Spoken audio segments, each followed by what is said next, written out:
the State of the Union address historically is sort of propaganda, and I think that there was on the issue of foreign policy a radical disconnect between what the president was publicly projecting with his remarks and what his policies actually amount to on the ground. It was significant. I think Obama, I believe, is the first president in history to use the word drone during a State of the Union speech, and he said that he has restricted the use of drones to cases only when it's prudent.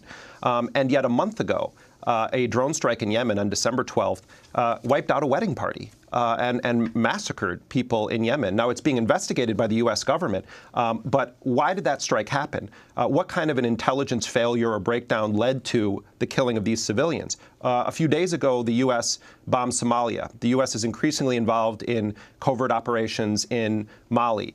In Iraq, the CIA is ramping up its paramilitary activity. In Afghanistan, when the president says we're going to draw down and we're going to focus on the counterterrorism mission, what they really mean is these hunt-kill squads that come from the military's Joint Special Operations Command and the CIA's paramilitary division. What I thought was significant also is what wasn't mentioned in the speech.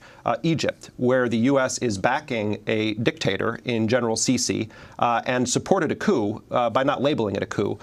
When General Sisi went on television and said the democratically elected president, Mohamed Morsi, is no longer president. And the U.S. refused to label it a coup because then it would have been required to cut off military assistance to Egypt, which is of strategic importance to not only this White House, but to the U.S. government writ large. So the Central African Republic was not mentioned, where there is a horrifying situation playing out with massacres left and right inside of that country. And Pakistan wasn't mentioned, a place where the U.S. continues to engage in a covert war with very, very high stakes. So I think while the president is saying he doesn't want the U.S. to be on a permanent war footing, everything his administration has done on a counterterrorism or national security level, especially with the assassination czar, John Brennan, has been to ensure that the U.S. is going to continue to embrace assassination covert operations as a central component of its national security policy.